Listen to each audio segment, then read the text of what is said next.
2025 நம்ம பஜாஜோட சேட்டாக் எலக்ட்ரிக் ஸ்கூட்டரை வாங்கலாமா வேண்டாமா அப்படின்றத ப்ரோ அண்ட் கான்ஸ் எக்ஸ்பிளைன் பண்ண போகிறோம். வாங்க வீடியோக்குள்ளே போகலாம்.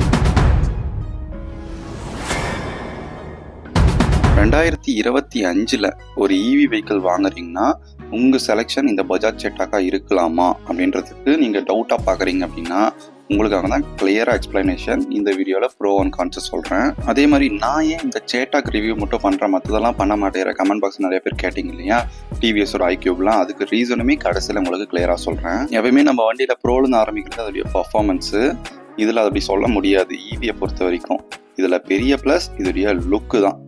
ஆமாம், பஜாஜ் சேட்டாக்கில் அதோடைய லுக்கு அந்த ஓல்டு ஜென்ரேஷன் சேட்டாக் பார்த்தவங்களுக்கு தெரியும், அதோடைய லுக்கில் நல்லா இருக்கும். இதில் கலர் ஸ்கீம்ஸ் நிறைய எடுத்துகிட்டு வந்திருக்காங்க. இதோடைய லுக் வைஸ் கண்டிப்பாக இது ஒரு ப்ளஸ் பாயிண்ட் தான். என்னடா எப்பயுமே லுக் சப்ஜெக்டிவ்னு சொல்லுவியே அப்படின்னா, ஆமாம் லுக் சப்ஜெக்டிவ் தான். பட் இன்னைக்கு டேட்டில் ஒரு கஸ்டமர்கிட்ட ஏன் பஜாஜ் சேட்டாக்கு நீங்கள் வாங்குறீங்க அப்படின்னா அவங்க சொல்கிற முதல் பதில் அதோடைய லுக்கு, அதோடைய கலரு. இந்த ரீசனுக்காக தான் அவங்க மெயினாக சூஸ் பண்ணுறாங்க. நெக்ஸ்ட்டு இன்னும் இது ஏன் இன்னும் ப்ரிஃபர் பண்ணுறாங்க அப்படின்னா அதோடைய சீட்டு பாருங்கள். சீட்டு நல்லா ஒய்டாக கொடுத்துருக்காங்க. தாராளமாக 2 பேர் உட்காந்துக்கலாம். இல்லை ஃபேமிலியாக போகிறீங்க, ஒரு குழந்தைய உட்கார வச்சுட்டு போனோம் அப்படின்னாலும் உங்களால் போக முடியும். அதோடைய சீட்டிங் கம்ஃபர்ட்டும் நல்லா தான் கொடுத்துருக்காங்க. சீட்டிங்கோட லென்த்தும் நல்லா தான் கொடுத்துருக்காங்க. சீட் கண்டிப்பாக ஒரு பெரிய ப்ளஸ் தான். குஷனிங்குமே நல்லா இருக்கு. சீட் ஹைட்டுமே ஷார்ட் ரைடர் கண்டிப்பாக ட்ரை பண்ணி பாருங்க, நல்லாவே இருக்கும் அந்த கம்ஃபர்டபுள் எல்லாமே. பர்சனலாக எனக்கு அந்த சீட்டு பார்த்தீங்கன்னா கொஞ்சம் அந்த வண்டியை விட்டு வெளியே வர மாதிரி இருக்கும். லுக் வைஸ்க்காக அவங்க பண்ணியிருக்காங்க. இருந்தாலும் இது அவங்கவுங்க டிசைன் ப்ரெஃபரன்ஸு. எனக்கு கொஞ்சம் ஒரு மாதிரி தான் இருக்குது. மெயினாக இந்த வண்டியை வாங்கிறதுக்கு காரணம் ஃபுல் அண்ட் ஃபுல் எல்லாமே எல்இடி செட்டப். ஆல்ரெடி பேட்டரி வண்டி எல்லாமே எல்இடி தான். ரெண்டாவது இதோடைய டியூரபிலிட்டி, அதோடைய குவாலிட்டி அண்ட் டியூரபிலிட்டி, இந்த ரெண்டு எப்படி இருக்குன்னு கேட்டிங்கன்னா எல்லாமே மெட்டல் பாடியில் கொடுத்துருக்காங்க. ஸோ அது பெரிய ஒரு ப்ளஸ் தான். மெட்டல் பாடின்றப்போ உங்களுக்கு லைஃப்பும் இன்னும் கொஞ்சம் நல்லாவே தருவாங்க. இப்போ புது வெர்ஷனில் என்ன பண்ணியிருக்காங்க அப்படின்னா பேட்டரியை உங்களுக்கு எப்பயுமே பின்னாடி கொடுப்பாங்க. ஸோ இது அப்படி கொடுக்காம ஃப்ரண்ட்டில் கொடுத்துருக்காங்க.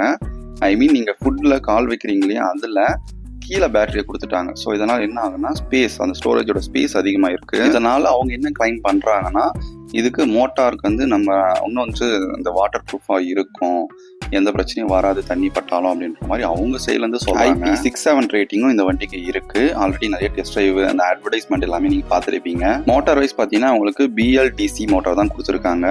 பவர் பர்ஃபார்மன்ஸ் அதெல்லாம் எப்படி இருக்குன்னா மற்ற வண்டியும் கம்பேர் பண்ணுறப்போ நல்லா இருக்குது. இதில் அவங்க சொல்கிற மெயின் ப்ளஸ் பார்த்தீங்கன்னா உங்களுக்கு அந்த ரேஞ்ச் அதிகப்படுத்திருக்கேன் அப்படின்றாங்க. 150 கிலோமீட்டருக்கு மேலே தரும், 153, 150 அது மாதிரியெல்லாம் அவங்க கிளைம் பண்ணுறாங்க. பட் நம்மளுக்கு ரியல் லைஃப்பில் எவ்வளோ கிடைக்கும்னா உங்களுக்கு கண்டிப்பாக ஒரு 100க்கு மேலே தாராளமாக எதிர்பார்க்க முடியும். என்ன ரீசன்னா இது இப்போ புது அப்டேட்டில் பேட்டரியும் நல்லா அப்கிரேட் பண்ணி தான். இந்த வண்டியில் பார்த்தீங்கன்னா உங்களுக்கு ஒரு பேட்டரி ஃபிக்ஸ் பண்ணி 3.5 கிலோவாட் கொடுத்துருக்காங்க உள்ள. சார்ஜிங் டைம் பார்த்தீங்க அப்படின்னா உங்களுக்கு 3.5 மணி நேரம் அவங்க சொல்கிறாங்க. ஏன்னா எப்பயுமே சார்ஜிங் டைம் கண்டிப்பாக வேரி ஆகலாம். கன்ஃபார்மாக அவங்க சொல்கிற டைம் தான் கிடைக்கும் அப்படின்ற மாதிரிலாம் கிடையாது. சார்ஜிங் அவுட்புட் என்னன்னா 650 வாட் கொடுத்துருக்காங்க. இந்த வண்டியில் வேரியேஷன்ஸ் உண்டு. நீங்கள் ஒவ்வொரு வேரியண்ட்டுக்கு போகிற மாதிரி ஃபியூச்சர்ஸ் அப்கிரேட் ஆகும். ரெண்டாவது டயரு பிரேக்கிங்லாம் பார்த்தீங்க அப்படின்னா CBS கொடுத்துருக்காங்க, டிஸ்க் கிடையாது. CBS ரெண்டுமே சேமாக அப்ளை ஆகிற மாதிரி தான் கொடுத்துருக்காங்க. ரெண்டுமே 12 இன்ச் வீல் கொடுத்துருக்காங்க, ஃப்ரண்ட் அண்ட் பேக் போத். டயர்னு எடுத்துக்கிட்டிங்க அப்படின்னா ஃப்ரண்ட்டில் 19/90யும் பேக்கில் 100/90யும் கொடுத்துருக்காங்க. சஸ்பென்ஷன் வைஸ் ப்ளஸ் தான். எந்த வித பெரிய ட்ராபேக் அந்த கல்லெல்லாம் போனால் ட்ரை பண்ணி பார்த்ததுக்குமே எந்த ஒரு இம்பாக்டும் மேலே பில்லியனுக்குமே வரல. நல்லா தான் கொடுத்துருக்காங்க அதோடைய சஸ்பென்ஷனு. நெக்ஸ்ட்டு இப்போ நியூ வேரியண்ட்டில் உங்களுக்கு அண்டர் சீட் ஸ்டோரேஜும் பெருசாக இருக்குது. பேட்டரி கீழே வச்சனால உங்களுக்கு அதோடைய ஸ்டோரேஜ் 35 லிட்டராக பெருசாக பண்ணியிருக்காங்க. பேட்டரியுமே உங்களுக்கு கீழே ஃபுட் ஏரியாவில் வந்தனால உங்களுக்கு அந்த ஸ்டோரேஜ் பெருசு பண்ணியிருக்காங்க. சார்ஜிங் பார்த்தீங்கன்னா உங்களுக்கு பின்னாடி கொடுத்துருக்காங்க. அந்த கேபிளுமே உங்களுக்கு ஈஸியாக போட்டு வெளியே வர மாதிரி தான் இருக்குது. ஆஸ் யூஷுவல் ரிவர்ஸ் மோடுமே இந்த ஆப்ஷன்லாம் எல்லாமே கொடுத்துருக்காங்க. ரெண்டுமே அந்த ஸ்டைல் எனக்கு ரொம்ப பிடிச்சிருக்கு. ஏன்னா அந்த ஓல்டு மாடல் வர மாதிரி கரெக்டாக கொடுத்துருக்காங்க. இப்போ மோஸ்ட் ஆஃப் த வெஹிக்கிளில் வர மாதிரி same digital 5.5 inch TFT display கொடுத்துருக்காங்க. உங்களுக்கு ஸ்பீடோமீட்டரில் உங்களுக்கு தேவையான ஆப்ஷன்ஸ் எல்லாமே இது பண்ணிக்கலாம். ரெண்டாவது நீங்கள் ஒவ்வொரு வேரியண்ட்டுக்கு ஏற்ற மாதிரி உங்களுக்கு அந்த ஸ்பீடோமீட்டரில் ஆப்ஷன்ஸ் உங்களுக்கு வேரி ஆகும். டச் வரும். இல்லை லோ வேரியண்ட்டாக பார்த்தீங்கன்னா நீங்கள் பட்டனில் கண்ட்ரோல் பண்ணுற மாதிரி இருக்கும். அது மாதிரி ஆப்ஷன்ஸ் பேசிக்காக எடுத்துகிட்டு வந்திருக்காங்க. ரியல் லைஃப்பில் நம்ம அதெல்லாம் பார்க்க மாட்டோம். பேசிக்காக எவ்வளோ ரேஞ்ச் போகுது, பேட்டரியோட பர்சன்டேஜ் எவ்வளோ இருக்குது, ரிவர்ஸ் மோட், பேசிக்காக ஒரு எலக்ட்ரிக் வெஹிக்கிள் இது மட்டும் தான் நம்ம யூஸ் பண்ணுவோம். இதெல்லாம் எப்படி இருக்குன்னு பார்த்தீங்கன்னா கண்டிப்பாக நல்லா தான் கொடுத்துருக்காங்க. என்னடா நீயும் மற்றவங்க மாதிரியே சொல்கிறியே, எங்கே நெகட்டிவ், அது இஷ்யூஸ் சொல்ல மாட்டியா, ஏதோ அட்வர்டைஸ்மெண்ட் பண்ணுற மாதிரியே சொல்கிற அப்படின்னா, சரி வாங்க நீங்கள் வெயிட் பண்ணிட்டு இருக்கிற நெகட்டிவ்குள்ளே போகலாம். ஃபர்ஸ்ட் ஆஃப் ஆல் உங்களுக்கு இந்த வண்டியில் 3 வருஷம் பேட்டரி வாரண்டியும் 50,000 கிலோமீட்டர் ஓட்டிக்கலாம். இதுக்குள்ளே நீங்கள் வந்து வாரண்டி கிளைம் பண்ணிக்க முடியும் அப்படின்ற மாதிரி அவங்க சொல்கிறாங்க. இப்போ காமனாகவே வருவோமே, இது பேட்டரி வண்டி. சேம் வந்து என்னதான் நீங்கள் வந்து புது டெக்னாலஜி எடுத்துகிட்டு வந்தாலும் சேம் அதே பேட்டரி தான் உள்ளே இருக்க போகுது. ஒரு மோட்டர் கொடுத்துருக்காங்க. இதனுடைய மெயின் நெகட்டிவே இது பேட்டரி வெஹிக்கிள். ஸோ எப்போ வேணும்னாலும் பிரச்சனை கண்டிப்பாக வரலாம். இப்படி தான் இருக்குது, இப்படி தான் வாரண்டி இருக்குன்னா கண்டிப்பாக நம்மளால் சொல்லவே முடியாது. இன்றைக்கும் ஸ்டில் வந்து இது 3 வருஷத்துக்கு மேலே யூஸ் பண்ணவங்க இருக்காங்க, 40,000 கிலோமீட்டர் ஓட்டினவங்களும் இருக்காங்க. இருந்துமே அவங்களுக்கு ஓகே, பட் எல்லாருக்குமே அதே மாதிரி வருமா அப்படின்றதெல்லாம் கண்டிப்பாக சொல்ல முடியாது. இப்போ உதாரணத்துக்கு ஒரு மொபைல் நல்லா இருக்குது, இன்னொரு மொபைல் ஒரு இஷ்யூஸ் வரும்.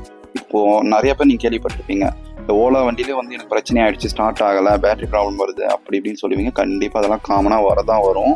ஏன்னா நம்ம ஆல்ரெடி இப்போ வந்து சென்சார், நார்மல் பைக் சென்சார் பைக்கிங்லேயே அவ்வளோ எலக்ட்ரிக்கல் பிரச்சனை வருது. அப்படின்றப்போ இப்போ வந்து இவி வெஹிக்கிள் எல்லாமே பிரச்சனை வராமல் இருக்காது. பட் அதை அவங்க எப்படி வந்து சால்வ் பண்ணுறாங்க, சர்வீஸ் சப்போர்ட்ன்றாங்க, அதுதான் மெயின். சேட்டாக்கு பொறுத்தவரை இன்னைக்கு வரைக்கும் நல்லா சேல்ஸ் போகுது. ஈவினாலே இந்த வண்டி ஏன் எடுக்கிறாங்க, நானுமே ஏன் சொல்கிறேன் அப்படின்னா, இதோடைய சர்வீஸ் சப்போர்ட் சில இடங்களில் ஒஸ்ட்டாக இருந்தாலும் மோஸ்ட் ஆஃப் த இடத்துல ஓரளவு நல்லா தான் பண்ணுறாங்க.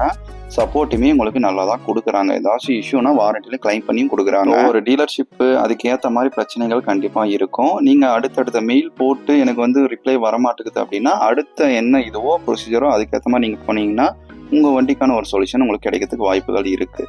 ஸோ சர்வீஸ் வந்து உங்கள் பக்கத்தில் இருக்கிற ஒவ்வொரு சர்வீஸ் சென்டரை பொறுத்து கண்டிப்பாக அந்த இஷ்யூ மாறும். ஏன்டா அப்படி சொல்கிறேன்னா, ஏன்னா சேட்டாக் எடுக்கிறவங்க சில பேருக்குமே ஆன் ஆகிறது இல்லை, நடுவில் போய் வண்டி ஆஃப் ஆகிடுது, பேட்டரி பிரச்சனை வருது. இதெல்லாம் வந்து காமன் கம்ப்ளைண்டாக தான் இருக்குது. காமனாக மோஸ்ட்டாக பேட்டரி வெஹிக்கிள் எல்லாமே இருக்கும்.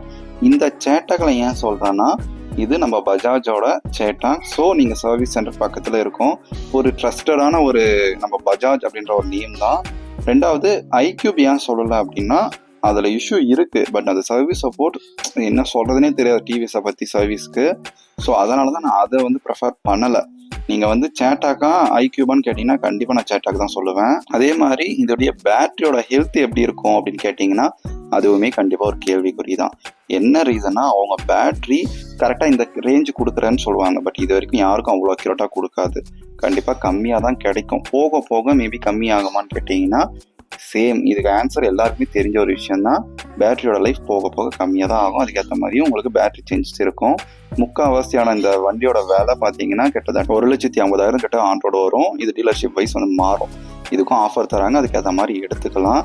சரி, ஃபைனலாக என்ன சொல்ல வர, பிரேக்கிங்கும் ஓரளவு தான் இருக்கும், வேற என்ன சொல்ல வர சொல்லு, வாங்கலாமா வேணாவா அப்படின்னு கேட்டிங்கன்னா, நான் வந்து ஒரு ஈவி தான் வேணும், எனக்கு வந்து ஈவியில் ஒரு நல்ல வந்து வண்டியை சொல்லு அப்படின்னா கண்டிப்பாக Bajaj Chetak one of the best option சொல்லலாம். ஏன்னா அவங்களுடைய என்னென்ன இஷ்யூஸோ அடுத்தடுத்த அப்டேட்டை அதை சால்வ் பண்ணி எடுத்துகிட்டு வராங்க. உண்மையாகவே ஒரு நல்ல ஒரு ஆப்ஷன்ஸ் தான். வேறு ஏதாச்சும் உங்களுக்கு டவுட் இருக்குது அப்படின்னா மறக்காமல் கமெண்ட் பண்ணுங்கள். எனிவேஸ், தேங்க்ஸ் ஃபார் வாட்சிங்.